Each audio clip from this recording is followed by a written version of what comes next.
Everyone, welcome to the daily news analysis session presented to you by Manika IAS. So, as always, before we proceed to the analysis, we shall first see the topics that we'll be covering today. So,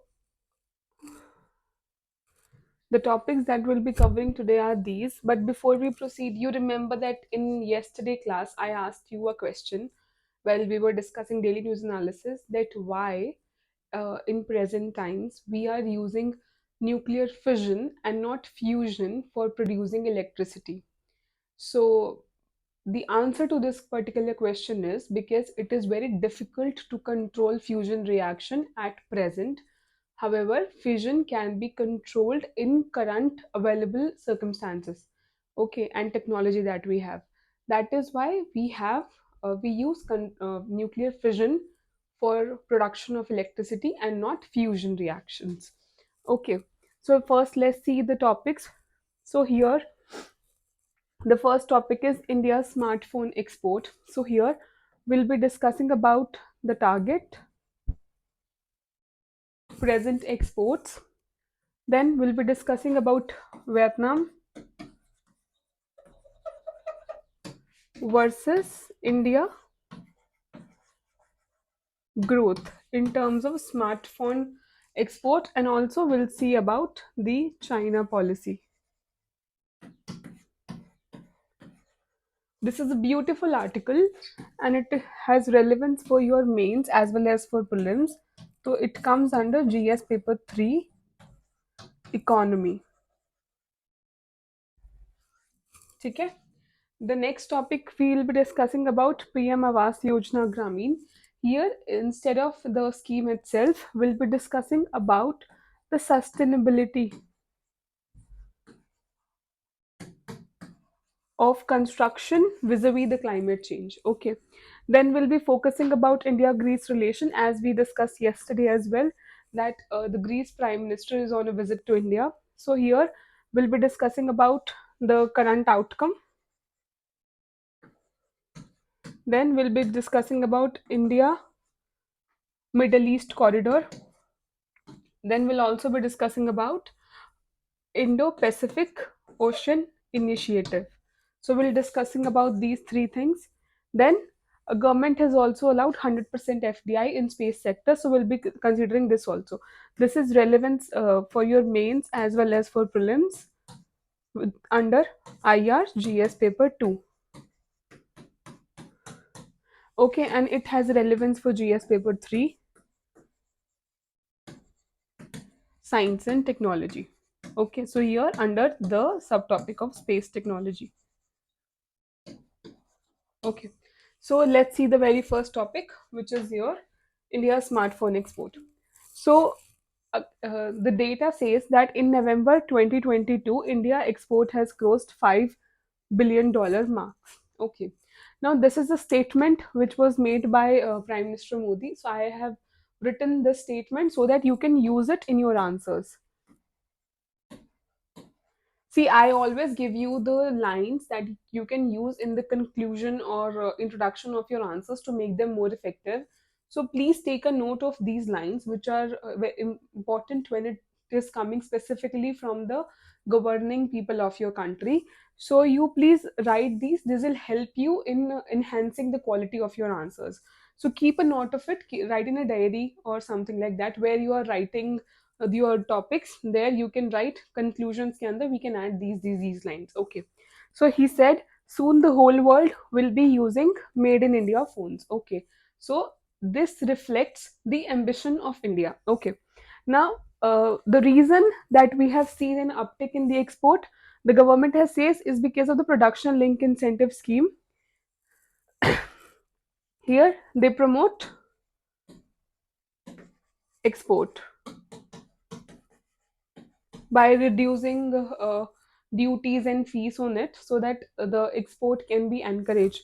So this is the reason that they have cited for the increase in number of smartphone exports. However, the okay, if first let's discuss India's target. So under National Policy on Electronics 2019, okay, this was the ambitious target which was kept that India will be exporting 600 million mobile phones worth $110 billion by 2025. Now 2025 means next year. The target is $110 billion and the present mark is $5 billion. Also, it is an increase from the what we had earlier, but it is far to be reached from the target that we had kept. Okay, so that is why this how so the question that you can get is basically on the aspect how you can reach this particular target, what are the steps that can be taken, and there you can use the data that we'll be discussing today. Okay, so let's see the issue. So as we have seen, the smartphone export is below $10, $10 billion as of now.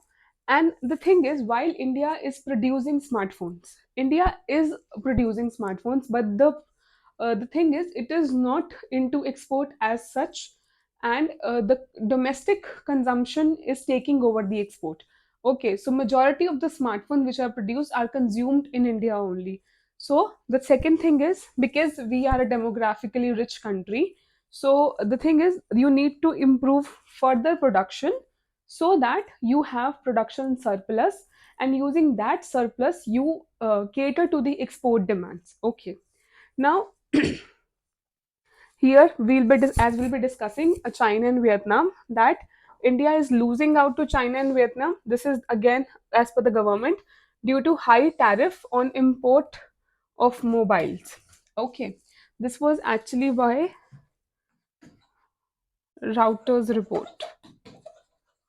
Okay, so the thing is, the what has India done when you are saying that you have high tariff or import of mobiles? See, the thing is, Indian government has reduced import duty on mobile part such as lenses, batteries, back covers from 15% to 10%. Now, this is the step which has been taken to further promote the manufacturing line in India, so that you can import the part, you can assemble it, developing the assembly chain here, and then you can export it, so finally gaining from the final product. Okay, however, India has imposed a 20% tax on the chargers and circuit boards. So this is again an issue. So you this is the area where you can reduce the taxes and then you can avail the benefit of the exports. Okay, now let's see Vietnam. See, China is the dominant player when it comes to smartphones exports in the world because of the prices of the they are able to produce cheaper goods. That is why, because of the government aided schemes and programs in China. The second thing is cheaper labor availability and raw material availability, and then they use some tariff and non-tariff measures where they promote their own export and discourage the exports and imports from the other countries into China. So, and they have a well developed manufacturing line as well. So that is why China is the dominant player. But we have seen in the recent past that somehow the countries are not happy with the China monopolistic trade markets and their habits, as we have discussed. So they somehow government alter the duties in order to promote their exports. Okay, so which is considered as a sort of a malpractice. That is why there were certain countries who were wanted to move out of the China's dependency, and this is where the Vietnam has capitalized. Now if and now Vietnam is even ahead of South Korea when it comes to the increase when it comes to the smartphone exports. Okay, and it has now become the second biggest smartphone exporter after China. So we'll be discussing China and Vietnam, looking China and Vietnam. So if you see India Vietnam comparison, if we see before 2010, India and Vietnam had less than 1% export share. So basically, India and Vietnam were at same pedestal when we talk before 2010. However, by 2022, now the Vietnam share has reached to 12%, while India is on seventh rank in terms of export with 2.5%. And ये कहाँ चला गया? From 1% it has gone to second position at 12% export. So what has Vietnam done? See, now we'll be seeing in which market that they have tapped, and India has not been able to tap those markets. So if you see Hong Kong, in the Hong Kong, in it has seen marginal improvement, very less improvements, and to 1%. Okay, why the world's second biggest importer, where India's share is insignificant. So Hong Kong is the world's second biggest importer. यहाँ पे India का export share बहुत कम है, Vietnam का भी 1% है. So the majority is coming from China. So what we can do, this is our potential market. If we want to tap the markets, then Hong Kong is a potential market where we can sell our products. We can reach out with our exports. Okay. Now Japan is the world fourth biggest importer. Okay. Now here 6% imports are coming from Vietnam, and India's share is 2%. So again, Japan is also a place where they have been able to tap 6% of the market. But India, despite being a very close friend of Japan, we have still been able to not carve out the policies where we can increase our exports to the country. And this is again a potential market for India. Okay, now if we see another market that Vietnam has tapped is US, which is the biggest importer of mobiles. So the biggest importer is US, second is Hong Kong, then at fourth number you have Japan.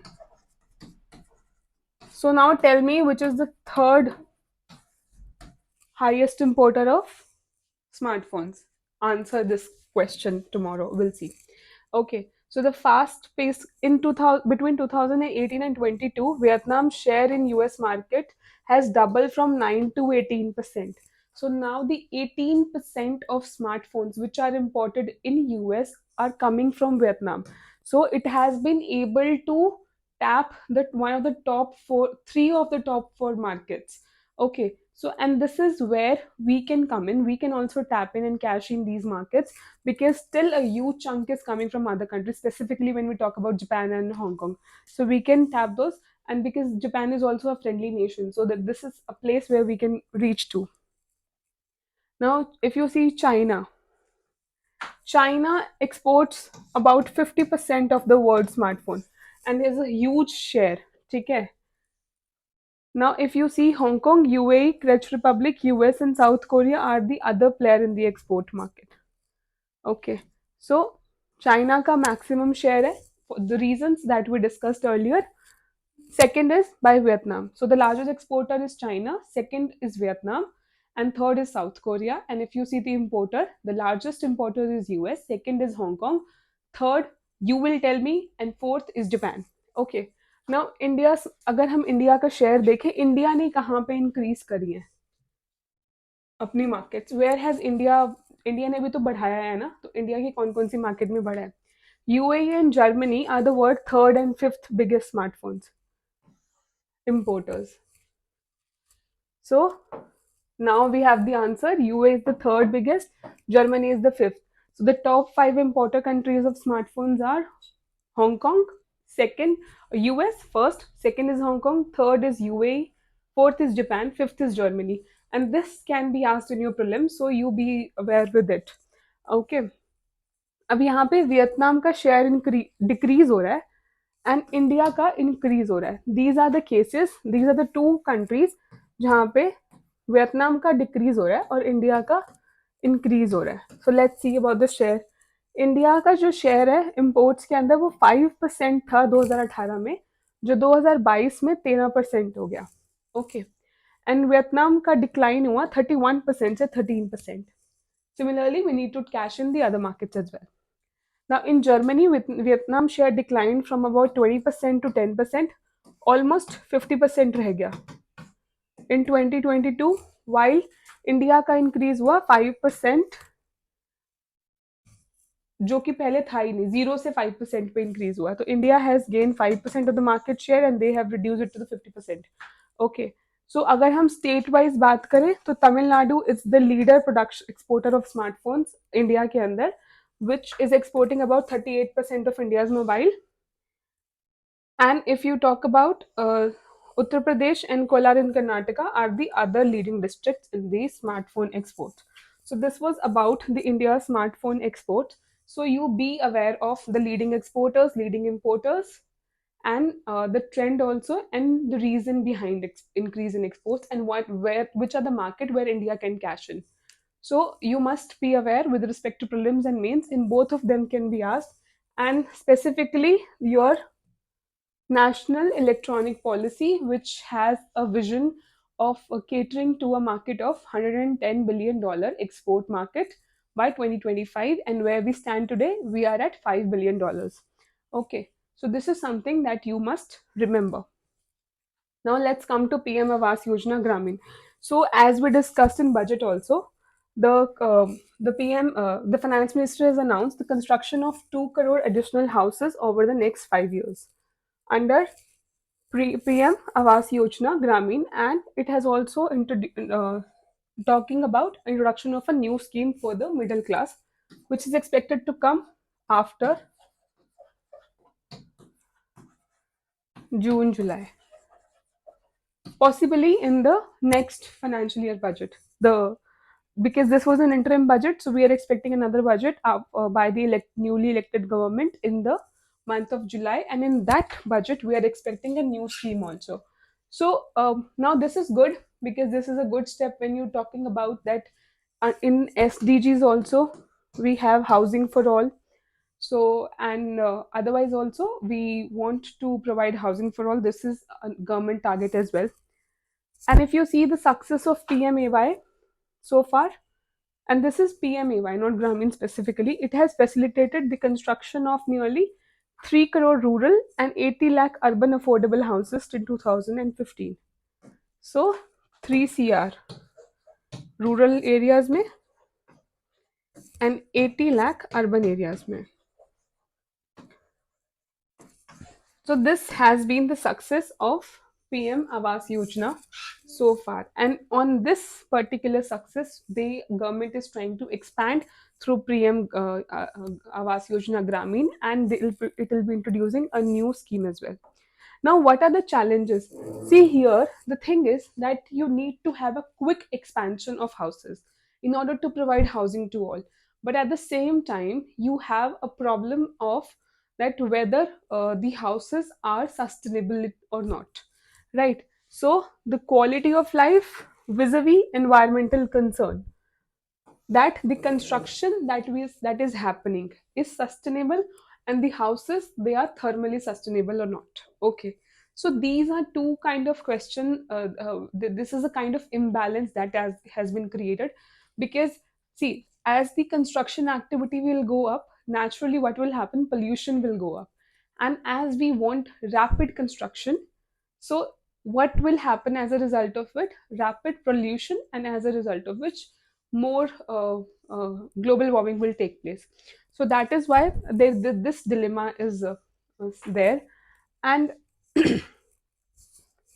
so what this article is saying, that since we are prioritizing speed, cost, ease of construction over the other factors such as thermal comfort and implementation of low carbon infrastructure. See, obviously, if you will use low carbon infrastructure and thermally comfort amenities there, then what will happen? The cost of construction will go high. And since it is a government sponsored scheme, they want to contain on the cost of construction as well. And that is where you are facing that dilemma, whether to go for an look after the housing needs of all, or whether you want to look after the environmental needs. Because obviously government is is a business body, if you see in real sense. So they have funds constraint, because they have to cater to each and every demand of the society. And that is why you have to look after the speed as well, and that is why this problem is there.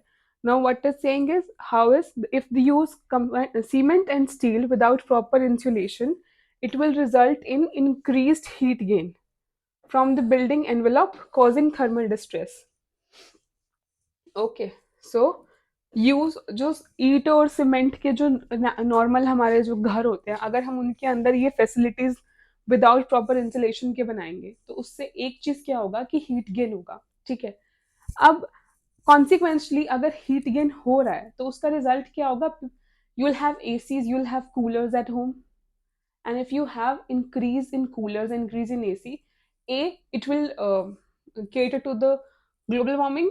Okay. Second, your electricity demands will increase, as a result of which, since the electricity of majority of it is coming from fossil fuels, so your fossil fuel depletion will fuel. So it become like a vicious cycle, where if you don't have thermal comfort, then increase in AC will be there, which will fuel global warming, which in turn will also fuel electricity demand. And this is coming from, again, fossil fuels, catering to greenhouse gas emissions, increased greenhouse gas emissions. So this will be the impact overall. Now, what are the challenges? So the predominant use of lower efficiency appliances, obviously, because whenever as a consumer you will go, see, India majority of India is a middle class. We are not a developed country, yes. So middle class and the lower class. So the financial constraint is always an issue, specifically when your inflation is high, and and then you have some sort of job scarcity. Unemployment rate is also high in India. So as a result of which, whenever you will buy, you will look, cost will always play an important role. So people tend to buy cheaper products who are giving the same service as compared to the expensive products. And it is the expensive products which have high efficiency, which are specifically good for the environment, because the environment friendly products are not cheaper if you talk about the appliances, electrical appliances as such. So as a result of which, the load of electricity will be increased, and resultant greenhouse gas emissions will also increase. So what is it suggesting? It is suggesting that we can use modern technologies, and the examples of two technologies are given here in affordable housing. So one is lighthouse projects, ठीक है, as a part of global housing technology challenge. It is presently undertaken in 6 states, 6 sites across 6 states, and they will leverage modern technology and innovative process so that they can reduce the construction time and build more resilient and affordable houses for underprivileged. So lighthouse projects are a kind of projects that they have deployed in like 6 states, where they will try to do a more sustainable but quick construction of houses, which are more resilient also. Another thing is Mivan. This is another construction technology that can be tapped. Okay, it utilize aluminium framework. Like instead of using the framework of cement and brick, we'll be using the aluminium framework, which is again recyclable, reusable, to construct various building elements. Like not the entire, but like in case of you can replace wood with aluminium. Okay, then you can also replace certain structures with aluminium, and this is where we'll be tapping this. Another approach is traditional construction methods will be surpassed, and it will be high in quality, and more speed will be there, and it will reduce wastage because it is recyclable and reusable, and it will offer higher efficiency also, and reduce the duration and cost of project overall. So these are the two kind of technologies which have been suggested by this article. And if you get a question on affordable housing, so this is something that you can write, and you can also get in form of essay as well. So you can quote these two examples. Now, if you see India-Greece relationship, as we had discussed that Greece Prime Minister is on visit to India, and he'll be here for today uh, and yesterday. Okay, so the outcome of the current visit so far till yesterday was this, that they have inaugurated a Raisina dialogue. Okay, we'll be discussing about the Raisina dialogue tomorrow. So we'll discuss this in detail tomorrow.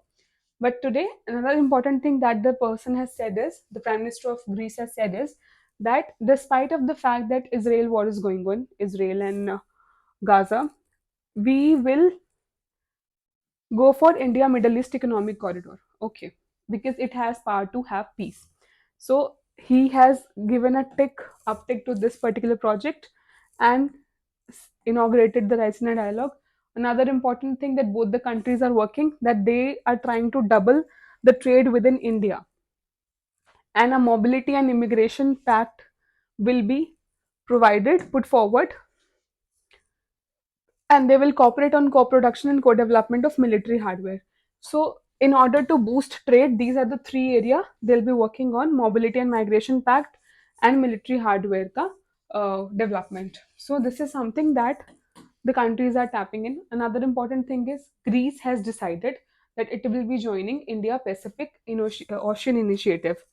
So this was launched by India in 2019. As we move forward, we'll be looking what is this issue, what is this initiative all about. So, bus first, let us first see IMEC. Okay. So now the significance of this is that it will lead to connectivity, and when you have connectivity, because the terrain is such, if you have a direct connectivity, then you can improve the economies as well. Okay. And what the Prime Minister has said, that the geographical location of the Greece is making it so natural that it will be a pivot in the IMEC. Okay. So let's see, it was launched in September 2023 during G20 summit, and it was proposed by India. Founding members are India, European Union, France, Germany, Italy, Mauritius, UAE, Saudi Arabia. ठीक है. The route is from Indian west coast. It will go through UAE, then Saudi Arabia, Jordan, Israel, and will reach to Greece, Piraeus port on the rest of the Europe. And it is majorly a ship or rail route. Let's see in the map. See, this is your IMEC. Oh, this is the trajectory which will be there. So, from Indian coast, which is your Kandala and Mumbai, Gujarat and Mumbai port se will be connecting to UAE, Middle East. Then will be going through Saudi. Here will be going through Jordan. Okay, from here we'll be going here, UAE, then Saudi Arabia, then we'll be going to Jordan, and then we'll be reaching the Greece. And from Greece, we'll have connectivity to Europe. Okay, now the next thing is the Indo Pacific Oceans Initiative. See, before we go, you must remember this. This is an extremely important point with respect to your prelims, because it is a new initiative, and it is an initiative by India, specifically when the G20 was in our country for the first time. And at that, and all this make this particular IMEC very important, because one, Israel and Gaza war is there, so you have problem in Red Sea. Second, Greece Prime Minister is on visit to India, and he has mentioned this, and this is again an initiative by India. All these things make this particular topic extremely important with UPSC, from UPSC point of view.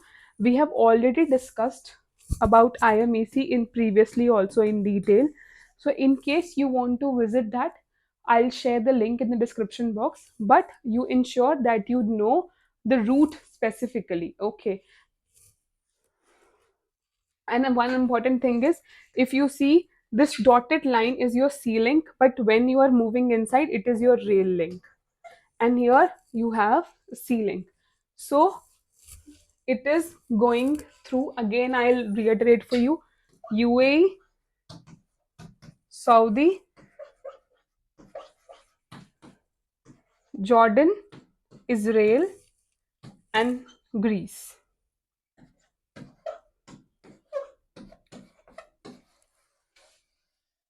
Okay.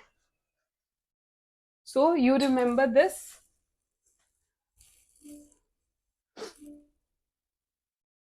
This is a mnemonic with which you can remember.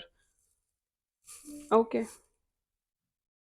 Then we'll see Indo-Pacific Ocean Initiative. So it was again a initiative by the Prime Minister of India in the 14th East Asia Summit in 2019, and it is basically an expansion of Sagar Initiative of India, where we are trying to uh, send help maritime cooperation. We are trying to achieve maritime cooperation with the neighboring countries.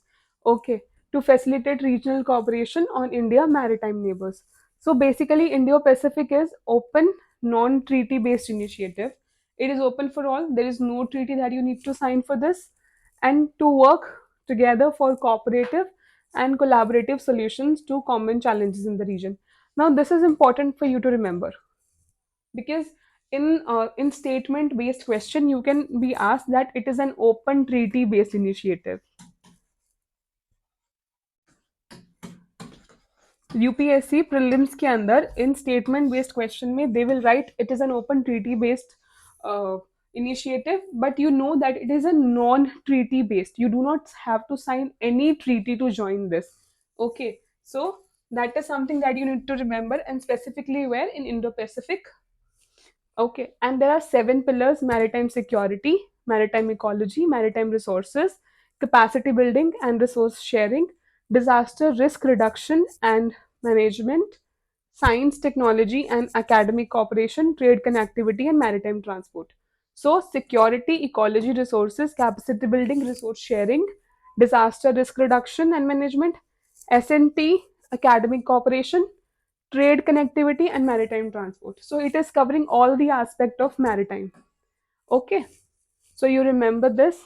Secure करेंगे, ecology को safe guard करेंगे, resource को safe guard करेंगे, और फिर उस resource को share करेंगे, and will have transport lines also, and then we'll focus on S&T and academic things as well, and as well we'll try to reduce the disaster in the area. So these are the seven pillars. If you see, all these things are interconnected, so in this way you will be able to memorize in a better way. Okay, now let's move to the last topic of the day, which is 100% FDI in space sector. So Union Cabinet has allowed 100% FDI in space sector. What is the purpose? To attract potential investors to invest in Indian companies in space. Okay, there are various component of space sector in which the FDIs are different. So now we will look कि कौन से sector के अंदर किस चीज की construction के अंदर कितना FDI है, and these questions are always important for your UPSC prelims as well as for mains, because uh, space sector is something which we are trying to expand in. So this is something which is our ambition plan also. So you can get a question around this FDI as well. Okay, now it has extend the facility of up to 74% FDI under automatic route for satellite manufacturing and operation, satellite data products, ground user segment. ठीक है, सो satellite की अगर हम बात करें 74% तक automatic route में allowed है, लेकिन अगर किसी को 74 से ज़्यादा करनी है एफ टी आई, 74% के बियॉन्ड एफ डी आई जो होगी, that will be by government permission. Without permission you can't do. Okay, now 49% FDI under automatic route is allowed for launch vehicles. ठीक है, और उसके साथ associated system and subsystem creation of space ports for launching and receiving spacecraft beyond 49. तो जहाँ पे satellite की production के अंदर we have given 74% automatic route के अंदर, and beyond that is by government permission. Here when you talk about launch vehicles and spaceports, for launch of satellites and receiving of satellites, we have allowed 49% under the automatic route, and beyond 49% it is by the government route. ठीक है, up to 100% FDI under automatic route it would be permitted for manufacturing of components and system subsystem for satellites, ground segment and user segment. So these are the three kind of division that you can see. What will be the benefit? See, it will help in generation of employment, because since you are crowding in the investment in the space sector, it is expected to grow, and when something will grow, employment definitely will increase in that particular sector. and it will enable modern technology absorption. ठीक है? It is expected to integrate Indian companies into global value chains. Okay. And if you see at present scenario, foreign investment is allowed in establishment operation of satellites via government approval route only. तो अब तक satellites के अंदर सिर्फ government approval root पे था, लेकिन अब कर दिया automatic.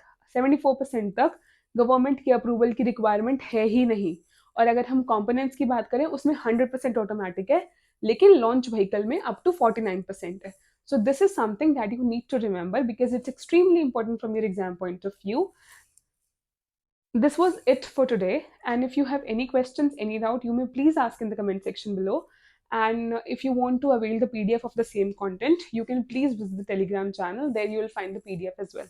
Thank you. Have a nice